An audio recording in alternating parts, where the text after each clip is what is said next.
Lo ocurrido el 24 de noviembre del 2018 en Argentina con la suspensión de la Copa de Libertadores entre Boca y River invita a dar un stop y repensar cómo se han venido construyendo los mensajes y la narrativa alrededor del fútbol. Por un lado, la violencia de las barras bravas, consideradas por algunos comentaristas deportivos como asesinos profesionales. Y por otro lado, desnuda cómo los jugadores del fútbol resultan ser para la Conmebol una simple mercancía que comercializan en cada juego. Este fenómeno nos lleva ahora al tema económico y a la corrupción. Necesitamos una cultura de fútbol, no una cultura mafiosa, escribió Diego Armando Maradona antes del escándalo de corrupción de la FIFA, que puso en la más vergonzosa evidencia los intereses que giran en torno al fútbol. Los clubes, sus dueños, las marcas deportivas, los medios, los derechos para televisar, todos sin haber pateado un solo balón. Son los verdaderos dueños de este deporte que mueve pasiones, emociones, no tiene ideología, que une y controla dentro y fuera de la cancha a toda hora, mucho más de 90 minutos de juego. ¿Qué es un futbolista? ¿Pasión o mera materia prima hasta que dejan de ser rentables? Pongamos nombre y apellido a los que han movido y siguen moviendo los hilos de este negocio. Los dueños del fútbol. Pongamos el punto en el aire.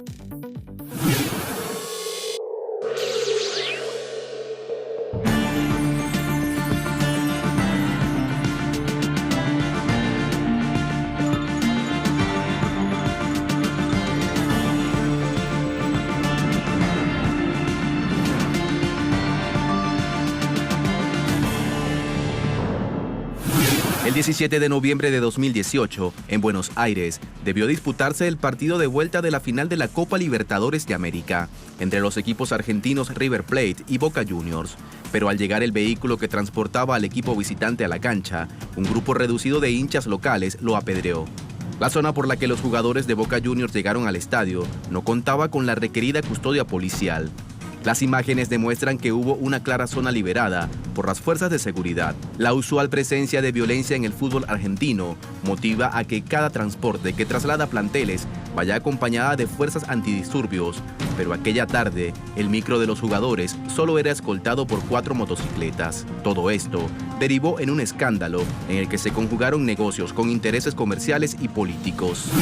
Sin duda, lo que hizo el River y Boca fue visibilizar la situación actual de la organización del fútbol sudamericano, que ha tenido una Copa Libertadores que fue una vergüenza, y al mismo tiempo también desnuda la falta de preparación en la organización y en la posibilidad de dirigir que tiene esta camada de dirigentes del fútbol sudamericano y del fútbol argentino. Son los herederos de los que están presos por el FIFA Gate y han demostrado, como decía, que llegan a esos cargos por una cuestión de contactos, por una cuestión de vanidad, por una cuestión de interés personal, pero no porque se hayan capacitado para hacerlo. Pocos de ellos han tenido o han recibido algún tipo de instrucción para dirigir a un club y mucho menos para organizar un campeonato. E insisto con lo que digo, nosotros lo sabemos hace muchísimo tiempo. Lo que hizo Boca River fue visibilizar que no estamos en condiciones de hacerlo porque ni siquiera tuvieron el gesto mínimo de humildad de reconocerse incapaces e ir a buscar a gente preparada para organizar este tipo de cosas. Lo quisieron hacer de todas maneras ellos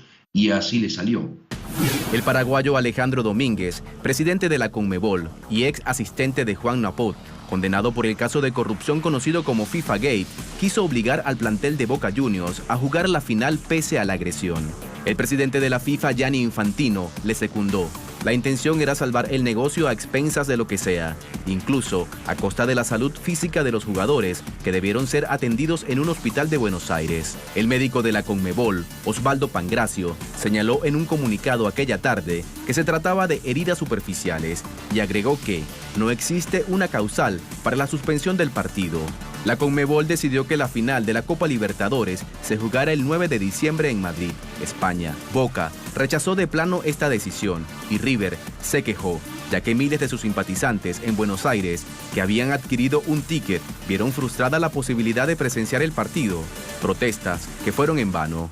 En este caso también cada una de las partes tiene que hacer una autocrítica. Los medios de comunicación deportivos en Argentina dan vergüenza, han establecido, porque son ellos los primeros que han instalado esta cuestión de la cultura del aguante en el corazón del hincha. Como no pueden hablar de lo que pasa en la cancha porque es espantoso, como no pueden hablar de lo que está fuera de la cancha porque ellos son contratados por los corruptos que coimean dirigentes, decidieron hablar de lo que pasa en la tribuna. Entonces transformaron al hincha en un protagonista del fútbol, sin darles a entender que ellos solamente van a mirar, que pueden alentar si quieren y demás, pero que ellos no son protagonistas del fútbol. Entonces, ante esa imposibilidad de hablar de los dirigentes porque sus patrones los coimeaban, ante la chance de hablar de un fútbol que es cada vez peor en los campos de juego, justamente porque los clubes tienen que vender jugadores de toda la plata que les robaron los dirigentes, entonces empezaron a hablar de la fiesta del fútbol argentino y empezaron a hablar de que el hincha del fútbol argentino es como ninguno y que siente una pasión y que en la cancha se vuelve loco y no entiende nada. Entonces uno ve después cómo ese vecino tan amable que nos saluda en la puerta del departamento cuando nos vamos a trabajar es un energúmeno que en la cancha tiene un piedrazo y puede matar a una persona, porque eso lo construyeron los medios. Los mismos medios que hablaban de no hay mañana antes de la final de Boca River, a todo o nada, la gloria y la humillación, vida o muerte. Entonces el hincha se va cargando de todo eso. Así como los medios de comunicación tienen esa parte de la responsabilidad. Yo no puedo entender que el día del Monumental se permitiera que 5 horas los jugadores de Boca estuvieran guardados en el vestuario y los dirigentes tomaran la decisión de jugar el partido o no. Los jugadores se tienen que comprometer e inmediatamente aparecer los capitanes para decir: señores, ustedes pueden programar el partido cuando quieran, nosotros no vamos a jugar. Porque estaba en riesgo además la vida de los jugadores de Boca después de lo que había pasado. ¿Cómo salían del Monumental si salían campeones y tenían que levantar la copa ahí? Claro, y eso es lo que demuestra el lugar en el que el propio futbolista se instala en parte del negocio. El futbolista se deja tratar como un producto que obedientemente hace lo que los dirigentes quieran. Entonces, los intereses individuales que se defienden de manera tan mezquina por todas las partes, hace que los jugadores ni siquiera se dan cuenta, porque hasta gran parte del plantel de River había pasado por lo del gas pimienta. ¿Cómo no podía ponerse en el lugar del de Boca para decir: nosotros no vamos a jugar, nosotros no somos simplemente objetos que se tiran a la cancha para terminar un partido? De esta manera, en estas condiciones, nosotros no podemos jugar.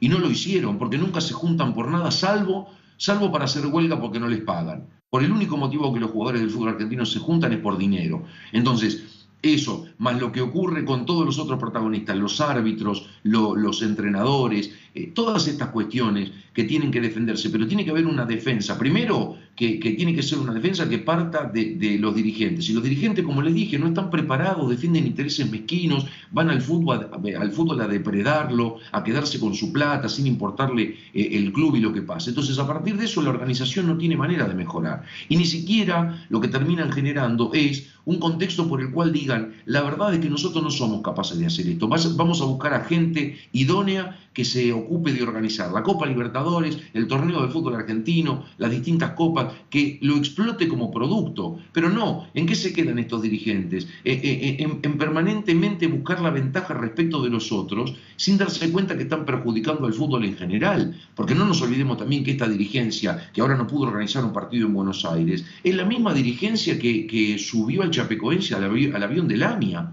Es la misma, y no pagó un solo dirigente por ese motivo, y se mataron casi 80 personas, y es el mismo avión que llevó y trajo a la selección argentina, el mismo aparato, no digo la misma empresa, el mismo avión que se cayó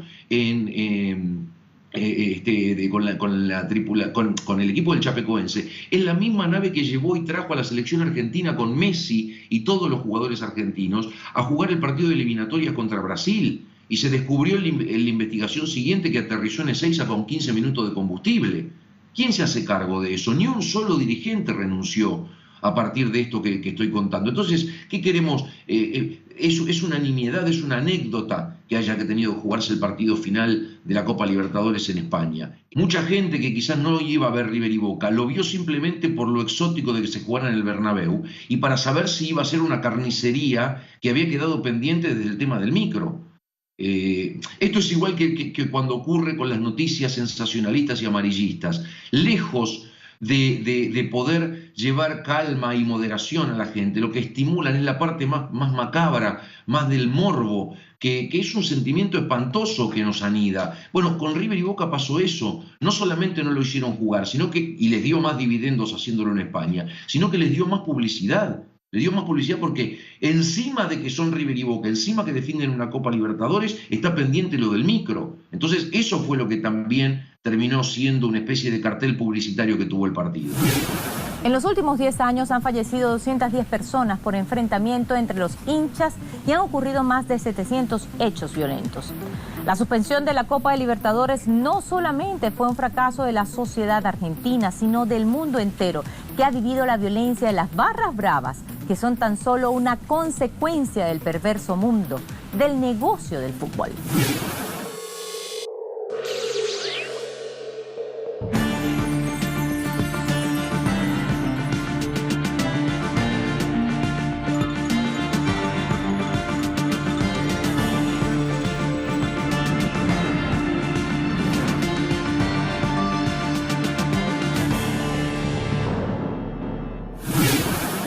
Hablamos de fútbol. El poder político de la FIFA es tan grande que su estatuto señala, escuchen bien, que los gobiernos no pueden intervenir sobre las asociaciones nacionales. Y en caso de que ello suceda, la FIFA tiene potestad de condenar a esa nación. Imagínense ustedes, son un suprapoder.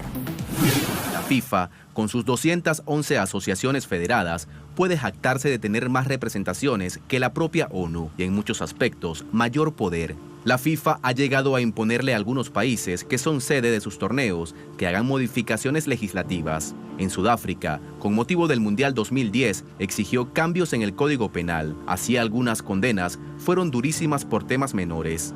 La FIFA ha sancionado a países luego de que tribunales de esas naciones plantearan un fallo adverso a sus intereses.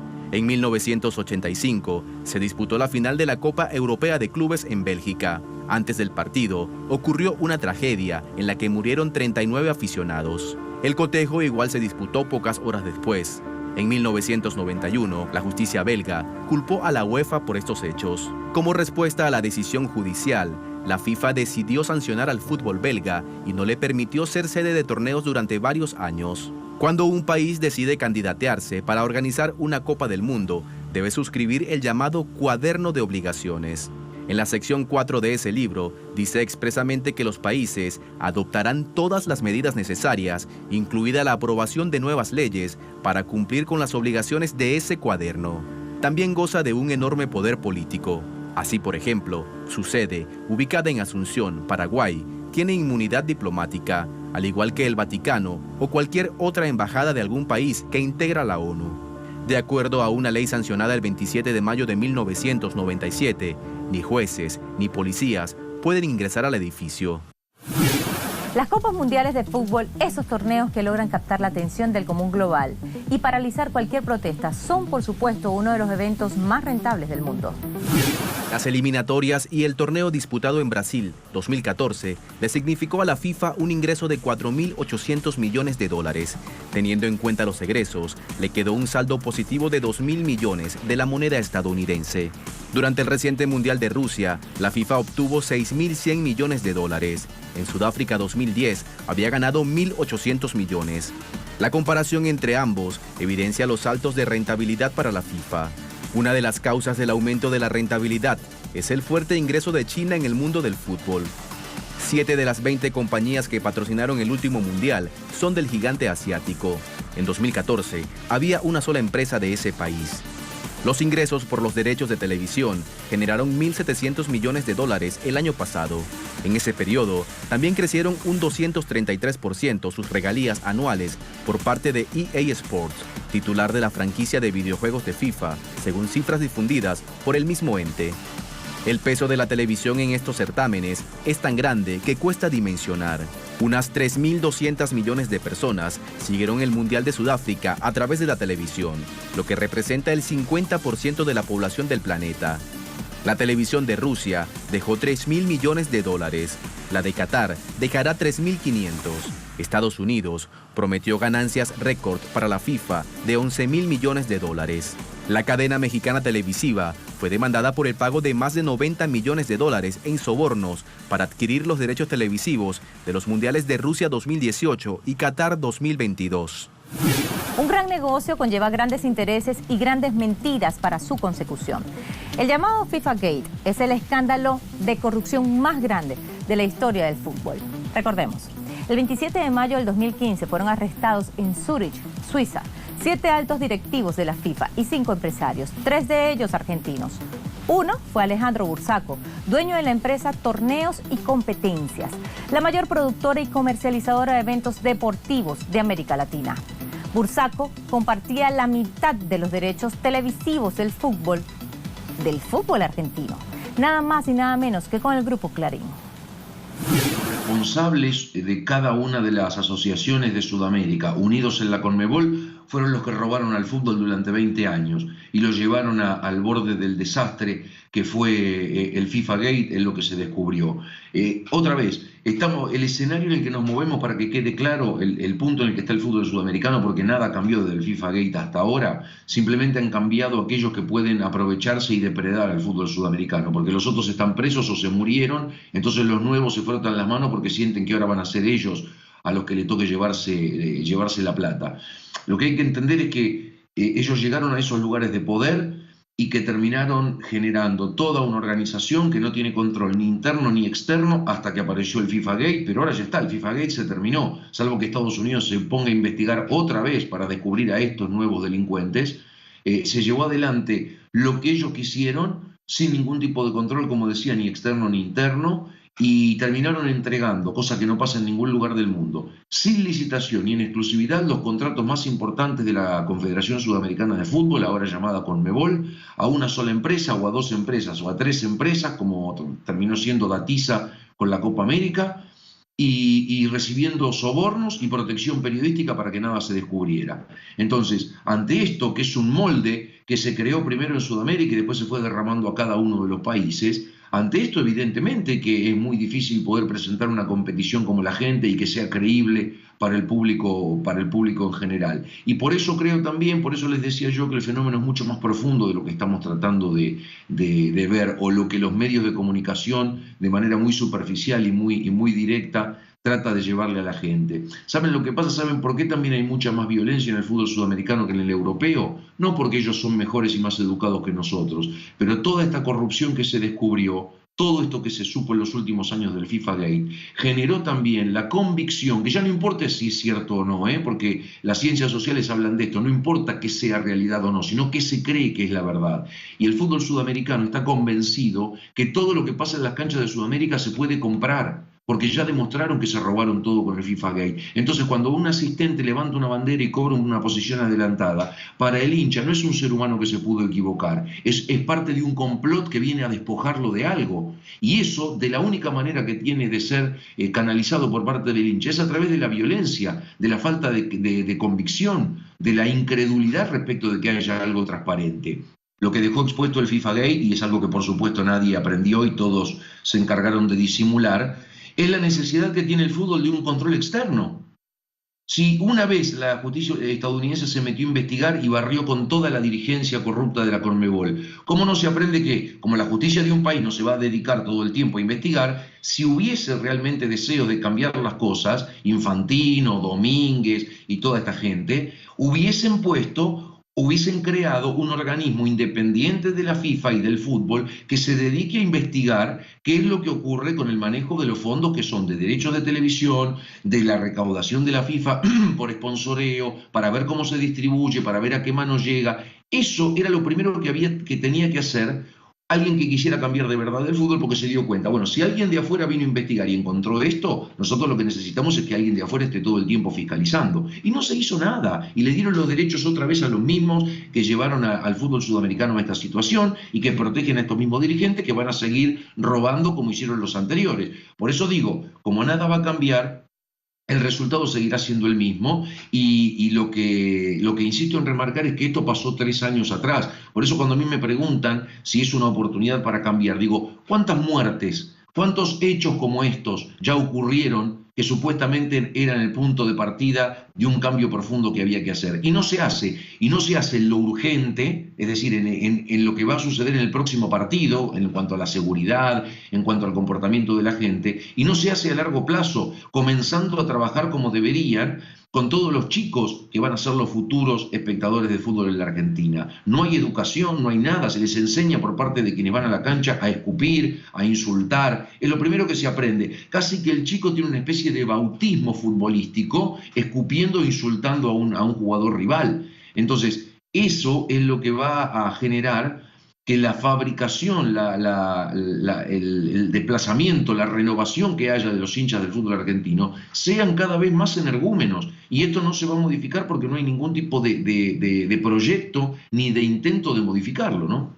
¿Son los mismos 15 que tiraron el gas pimienta en la Bombonera? ¿O son los mismos 15 que mataron al hincha a Emanuel Balbo tirándolo para abajo en una tribuna porque estando en una tribuna y reconociendo al homicida de su hermano, el homicida de su hermano, para sacárselo de encima, les dijo a los que estaban alrededor, este es hincha del rival, y porque era hincha del rival lo tiraron para abajo y lo mataron? ¿Son siempre los mismos? No, no son siempre los mismos, son distintos. Y como son distintos, quiere decir que hay un montón. No son 15 que siempre logran meterse en la fiesta y arruinarla.